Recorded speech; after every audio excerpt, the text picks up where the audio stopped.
Hello and welcome to another edition of the People's Lawyer channel. Today we're looking at something that is arguably the most important thing we've ever looked at, really, which is serving a statute rejection notice on the so-called government. Now, I say so-called because we, the people, are the actual power and sovereignty on the land. Before we look through a typical statutory rejection notice and give you instructions on what to do with it, let's look at some basic principles here that are dictating what we're doing and why we're doing it. The first principle is that we are sovereign or souverain beings. This word souverain you won't see very often, but it means someone born into sovereignty. The very fact that we're born on the earth gives us an innate sovereignty. Second principle is that as a result of the first principle, no one is above us at law. In fact, we are the law. The third principle is that corporate governments and all modern governments are corporate. And if you need to know more about how that came about and what that actually means, please watch our videos, in particular Disclosure 2021 video. There will also be a Disclosure 2022 video. So the third principle is corporate governments need our consent or a contract with us. Number four, their so-called laws are not laws, but corporate policies. Number five, their policies do not affect us as men and women unless we allow them to affect us. And that's normally a matter of the mind and of our upbringing and education. Number six, however, if we stay silent and do not reject their policies, we are presumed to assent to them. Assent is more of a passive kind of consent. Like the royal assent is when the Queen does and says nothing when she's presented with a bill. Number seven, this presumed assent will make the government send in agents if we appear to ignore or disrespect or disobey or not comply with their policies. Number eight, we are rebutting this presumption via our statute or statutory rejection notices. Number nine, this notice that we're sending out is clear indication of the sovereign will of we, the people, and of the unlawfulness of tyrannical and even treasonous legislation.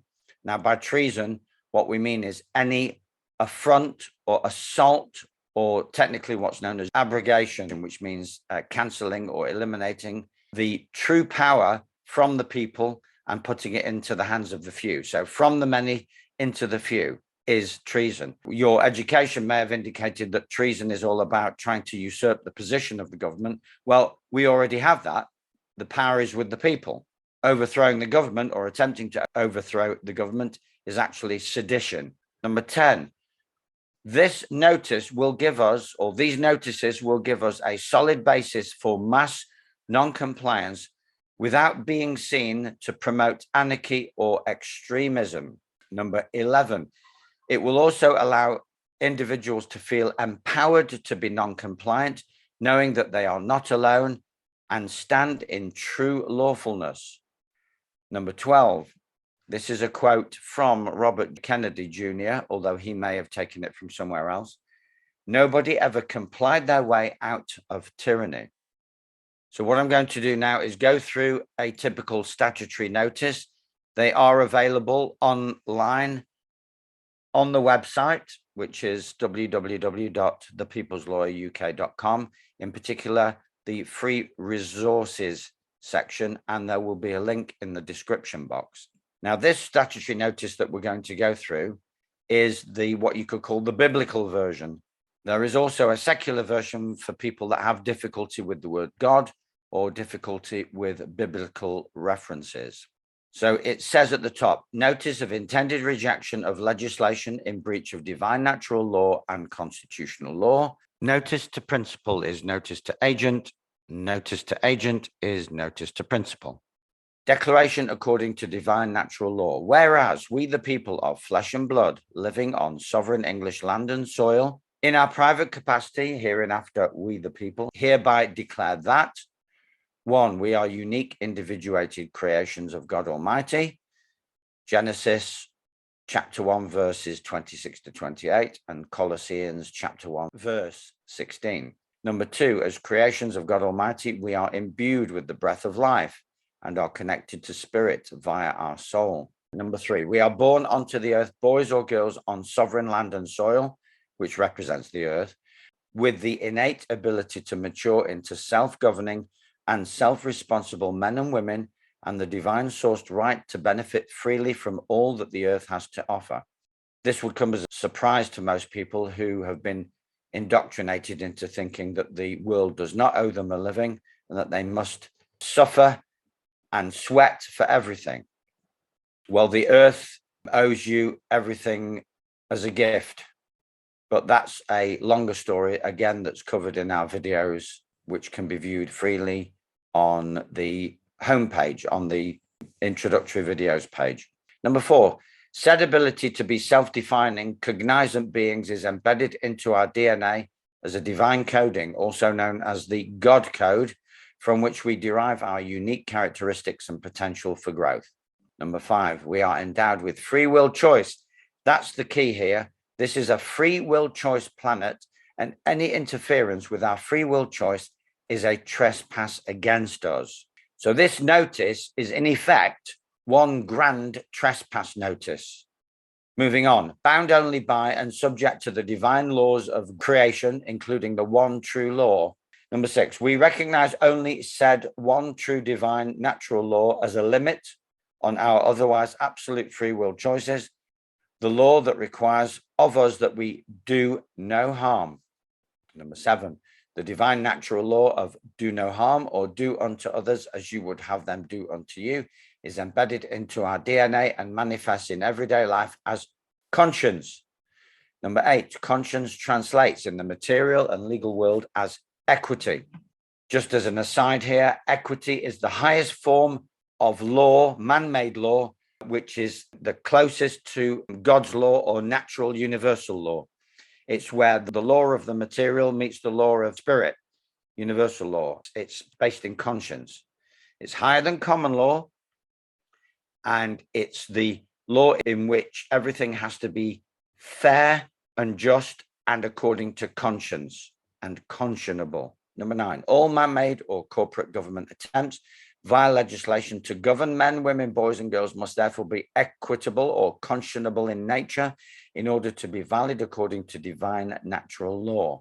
Number 10, where no equity can be shown to exist on the face of government proposals or actual legislation, explicit, fully informed consent of we the people is required by legislators at all times in order for their temporal rules to have the force of law.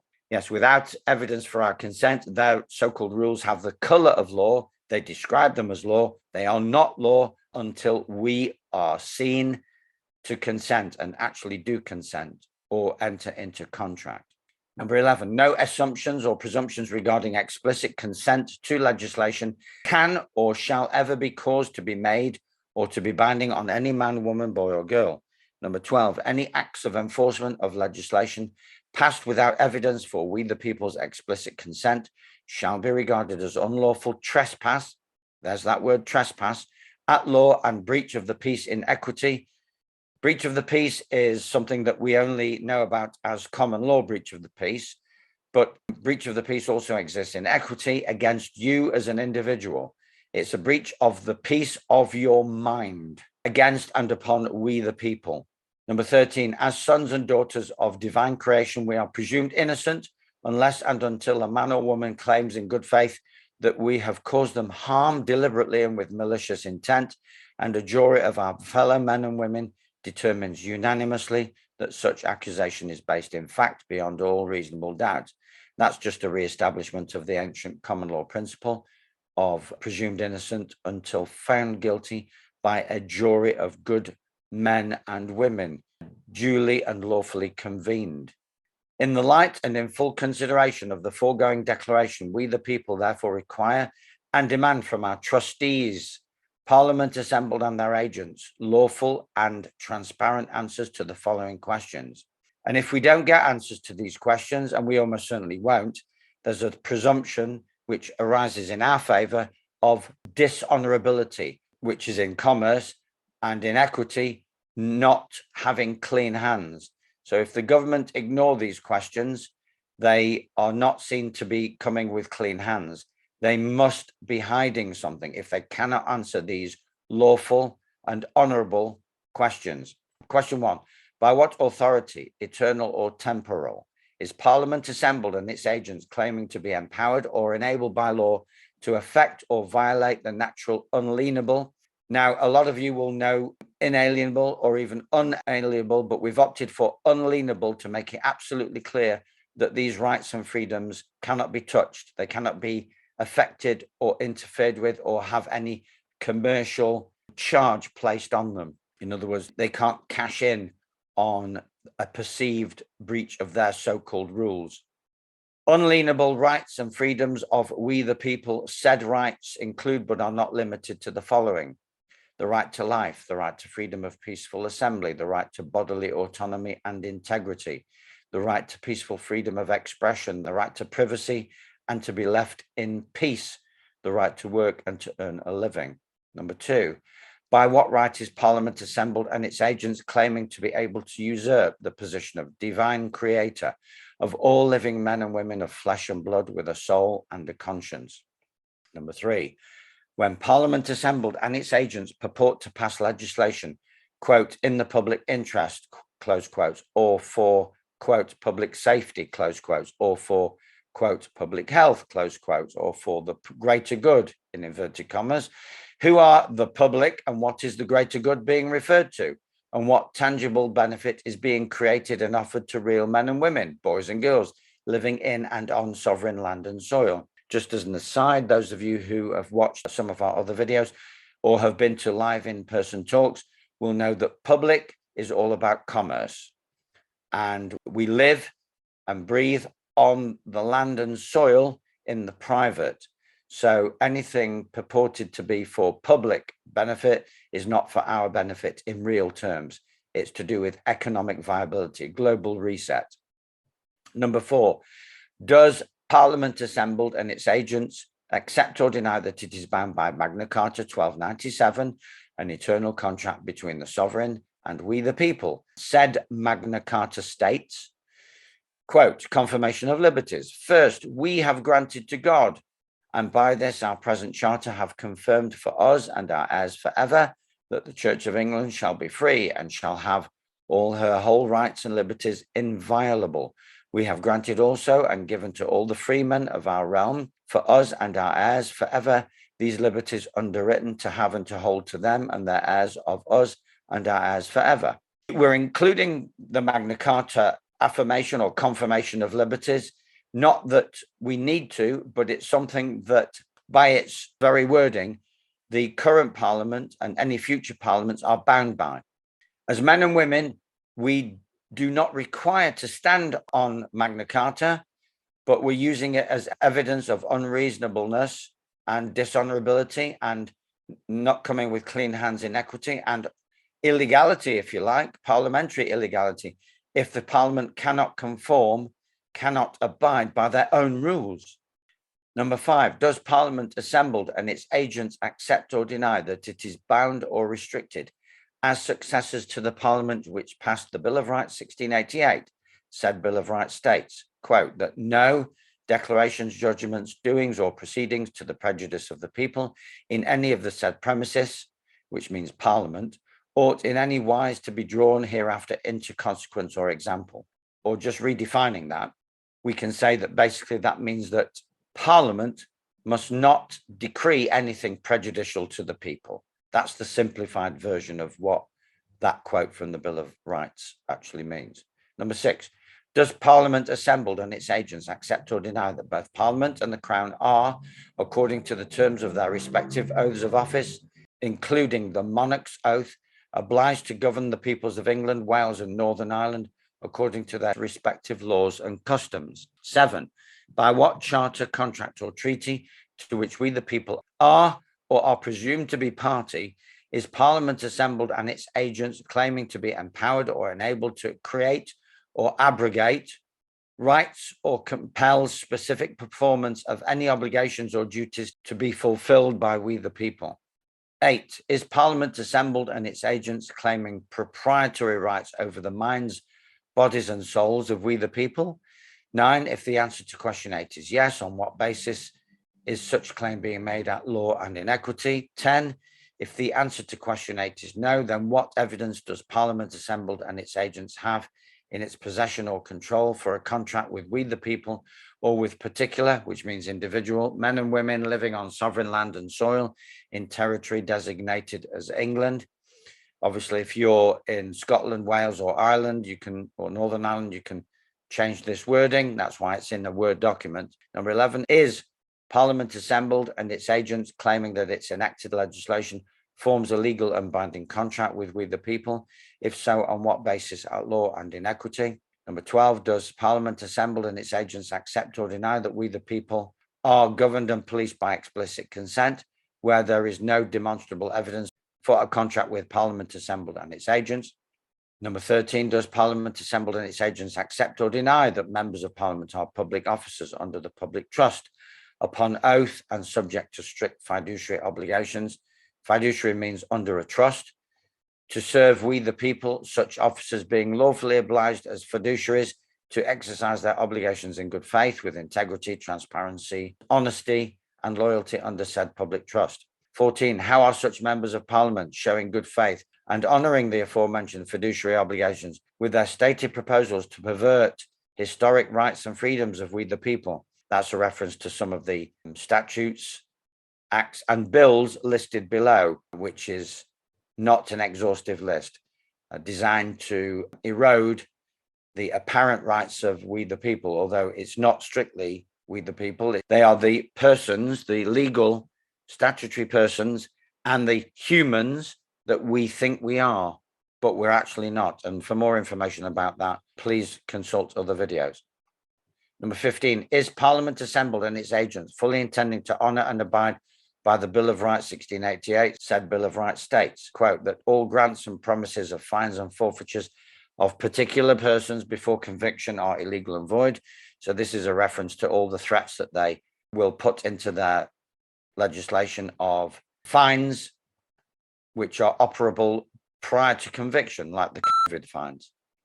These fines were found not to be legal, and the basis of illegality is the Bill of Rights 1688.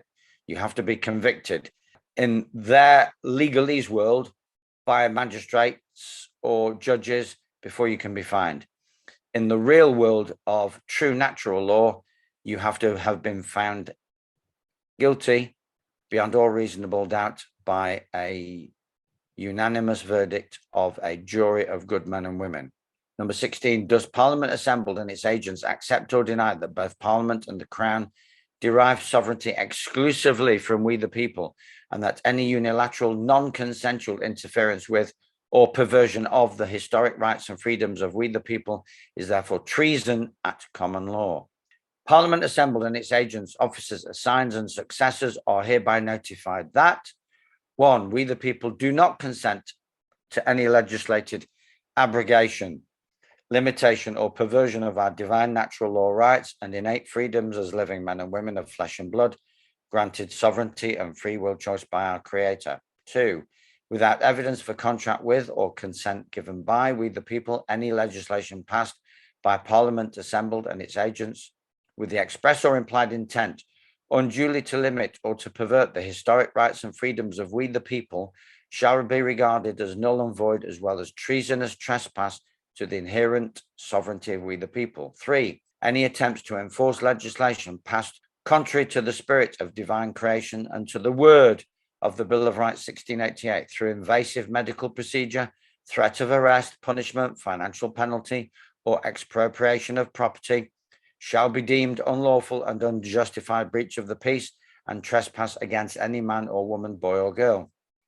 4, any lawful, reasonable, and proportionate resistance to said breaches of the peace and trespasses against men, women, boys, and girls shall therefore, as an expression of our inherent right of self-defense and self-determination, incur no legal or lawful consequences or prejudice for we the people in any manner or form whatsoever. 5, all men and women, boys and girls shall have at all times lawful excuse to exercise their natural, unalienable rights and freedoms free from coercion, molestation, threat, or assault by Crown or Parliament assembled and its agents. Number 6, Any agent or officer of the Crown found to be in breach of the law of trespass against a man or woman, boy or girl, or in breach of the peace of we the people, shall not be able to use the defence of just following orders as lawful excuse in respect of any criminal charge brought against them following the precedent set in Commissioner of Police of the Metropolis versus Racy, Court of Appeal 2009, Queen's Bench 564. Number 7, the question of whether a statutory enactment or any attempted enforcement thereof is a breach of the peace or unlawful trespass against we the people shall be determined solely by grand jury, duly convened according to the historic constitutional common laws and customs in England. Number 8, said grand jury shall determine whether the enforcement of such legislation meets a legitimate aim, is reasonable in its scope and proportionate in its application, based upon authoritative evidence presented before said grand jury. These last two clauses are a reference to the historic right of a grand jury to annul, that's the right of annulment of a grand jury of laws that are deemed by that jury to be unlawful, unjust, inequitable, and not therefore applicable to good men and women. Number 9, grand juries of 12 good men and women shall be convened by public notice at common law assemblies held in different counties or localities within England or whichever country you are sending this notice from. Number 10, a supermajority, 80% verdict decreeing the annulment of unjust, unlawful legislative statutes or regulations shall render such legislation null and void, and any action taken to enforce such legislation shall as a consequence be unlawful and crimes against we the people. Number 11, a supermajority 80% jury decree as outlined immediately above may result in the arrest and detention of wrongdoers in order to prevent further breaches of the peace or trespass against we the people. This clause is setting the scene for true lawful peacekeepers, duly trained and officially recognized, to arrest anyone who is perverting the course of true natural justice, as opposed to enforcing illegal and unlawful statutory rules and regulations. Number 12, this notice shall not be affected in its operation by any announcement by Parliament assembled and its agents of pandemic or other emergency whose status and legitimacy shall be adjudicated and decided upon exclusively by grand jury, duly convened to represent the sovereign will and determination of we the people. Cease and desist. In view of the foregoing and in default of evidence for legitimacy at law, conscionability in equity, or explicit consent, Parliament assembled and its agents are hereby commanded by we the people to cease and desist with immediate effect from further trespass upon or perversion of our lawful and historic rights and freedoms, and from further breaches of the peace in the form of legislative changes to be proposed in the future or currently proposed or already enacted, including but not limited to Coronavirus Act 2020, Online Safety Bill 2021, Covert Human Intelligence Sources Criminal Conduct Act 2021, Police Crime Sentencing and Courts Bill 2021, Human Rights Act Reform Bill 2021, Coronavirus Act Renewal Bill 2021. There are other acts and bills that we could include, but we're using this as a blanket notice of statute and act rejection and statutory reform rejection as well.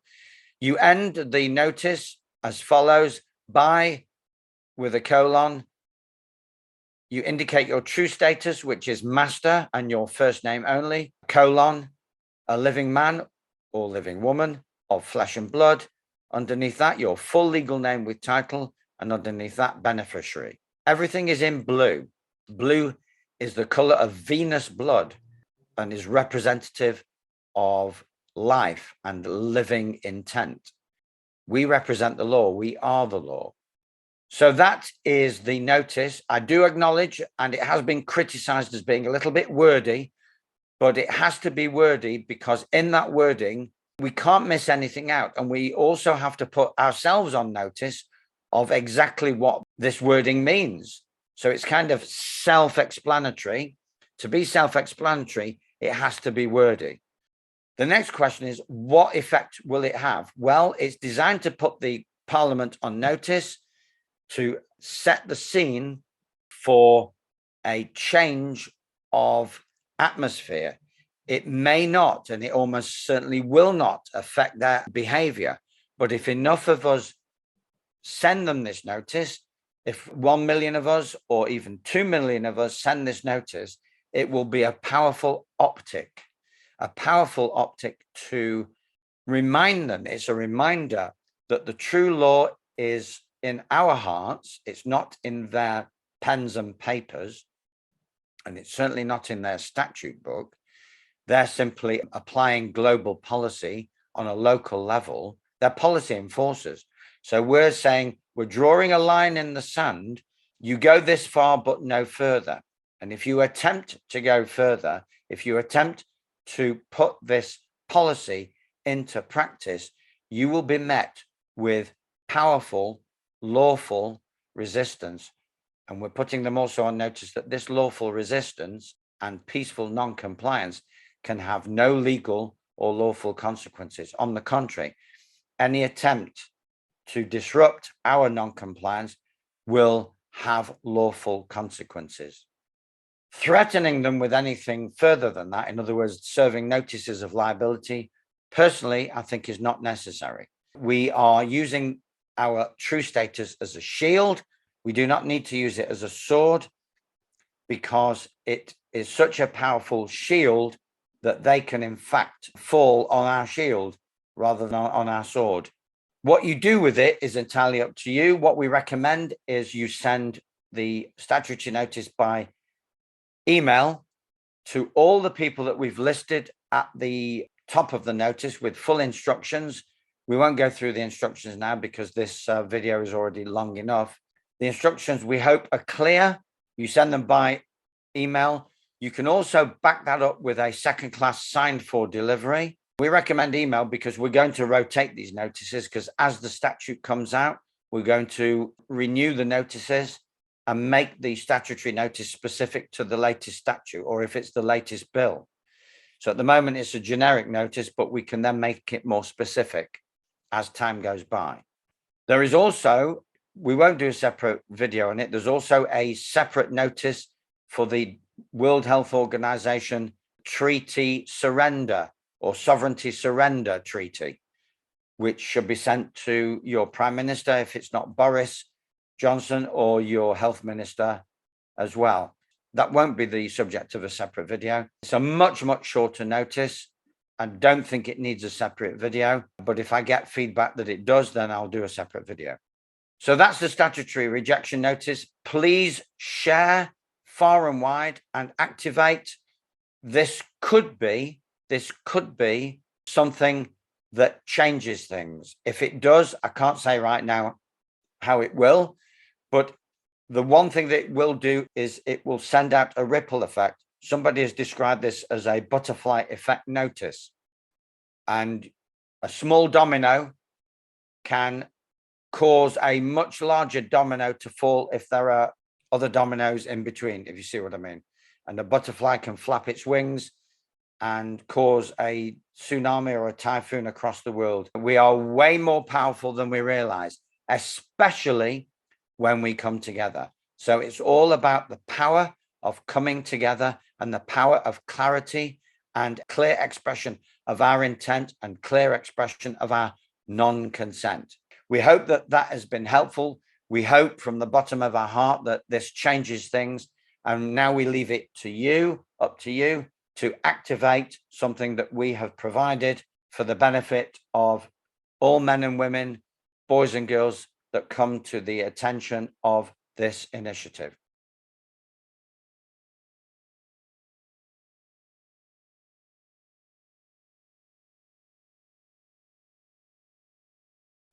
Thank you very much for watching. Thank you very much in advance for cooperating and collaborating with this initiative. We'll post more videos soon. Stay tuned to the People's Lawyer website on the peopleslawyer.uk.com, the People's Lawyer UK YouTube channel, the People's Lawyer Telegram channel, the BitChute channel, and for more live in-person talks where you can ask questions about this notice and we can be given updates on how it's doing. Once again, thank you very much, and bye for now.